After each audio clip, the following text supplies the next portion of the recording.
بسم اللہ الرحمن الرحیم۔ آپ نے رات کی قدر کی تو ہر رات قدر کی رات ہے۔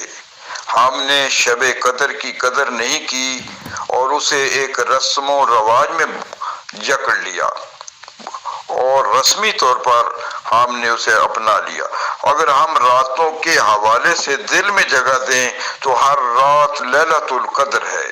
ان خیالات کا اظہار آج متحدہ علماء کونسل پاکستان کے زیر اہتمام منعقدہ تقریب میں جناب ڈاکٹر سرفراز اعوان نے علماء کرام کی عظیم روحانی مجلس میں کیا، جس کی صدارت حضرت مولانا عبدالروف ملک صاحب فرما رہے تھے اور کرنل آزاد منہاس مہمان خاص تھے۔ قاری نقیب اللہ نے تلاوت، محمد ریاض آسی اور ملک محمد افضل نے اپنی سوز و گداز میں ڈوبی ہوئی آواز میں سامعین کو مسحور کر دیا۔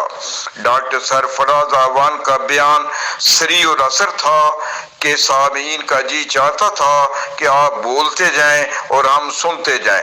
ڈاکٹر سرفراز اعوان نے کہا کہ اللہ والے سے کسی نے پوچھا اسم اعظم کا ورد ہمیں بھی بتا دو، تو انہوں نے کہا کہ حلال کھایا کرو اور سچ بولا کرو، تو پھر اللہ تعالیٰ کو جس نام سے پکارو گے وہی اسم اعظم ہوگا، بشرطے کہ ان ناموں کی تصدیق اللہ تعالیٰ کے پیغمبر اعظم و آخر نے کی ہو۔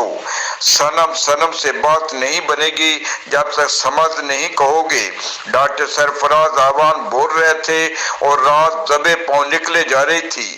آپ نے دعا فرمائی اور آخر میں مولانا عبدالروف ملک صاحب نے لذت کام و دہان سے تواضع کی۔ سپیرٹ ویلفیئر فاؤنڈیشن کے سربراہ یہ شاکر بھی اس مجلس میں باقاعدگی سے تشریف لا رہے ہیں، جنہوں نے مولانا عبدالروف ملک صاحب پر ایک فیل بدی قطع کہا۔ منشا قاضی عبد الشکور غوری صاحب کے ساتھ لاہور۔